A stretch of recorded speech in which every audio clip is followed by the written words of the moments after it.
Di sini kami akan menjelaskan bagaimana cara bioteknologi bekerja pada pembuatan sebuah olahan yogurt yang biasanya dapat dijumpai di supermarket di sekitar kita. Mungkin beberapa orang sangat menyukai olahan ini karena rasa masamnya yang enak atau karena dapat dijadikan topping dalam penerapan oatmeal. Tapi, apakah kalian mengetahui bagaimana yogurt bisa terbentuk? Yang awalnya hanya segelas susu namun bisa menjadi sebuah cairan yang kental dan memiliki rasa yang masam. Tapi jangan salah, itu bukanlah susu yang sudah busuk. Dalam bioteknologi memiliki dua metode. Yang pertama ada metode konvensional dan yang kedua ada modern.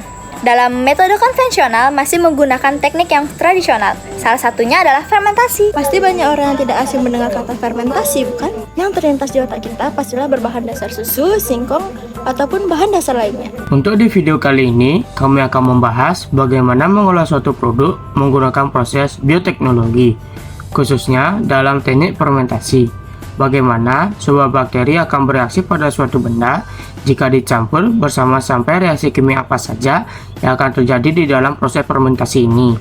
Pastinya penasaran bukan? Mari kita simak video ini. Pertama, kita membutuhkan yogurt plain atau yogurt yang masih tawar. Hal ini dikarenakan kita membutuhkan bibit yogurt atau bakteri yang terkandung tanpa campuran di dalamnya. Siapkan susu plain atau susu segar tawar. Tuangkan susu sebanyak 500 ml, hidupkan kompor dengan api yang kecil. Rebus susu hingga muncul buih-buih di pinggir panci, setelah itu matikan kompor.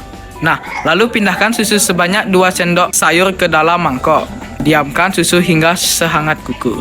Campurkan 2 sendok makan yogurt plain, lalu masukkan ke dalam susu. Jika sudah tercampur rata, maka tuangkan ke dalam panci yang beri susu. Wadahkan pada toples yang tertutup rata, lalu balut menggunakan kain dan simpan pada suhu ruang. Diamkan selama 24 jam sampai 48 jam. Ini keadaan susu yang sudah kami diamkan selama 48 jam. Dari video tersebut, kita bisa mengetahui bagaimana proses teknik fermentasi berlangsung. Jadi, fermentasi adalah proses produksi energi di dalam sel yang menggunakan keadaan yang disebut dengan anaerobik, yang dapat diartikan sebagai tanpa udara atau tanpa oksigen. Yogurt dibuat dengan memasukkan bakteri spesifik ke dalam susu di bawah temperatur yang dikontrol. Bakteri merombak gula dan melepaskan asam laknat sebagai produk sisa.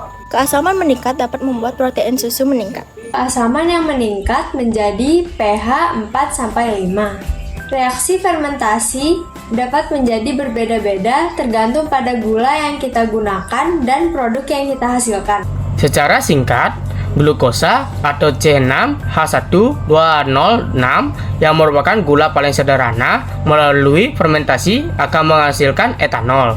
Itulah penjelasan mengapa proses fermentasi ini berbeda dengan proses yang menyebabkan makanan kita basi.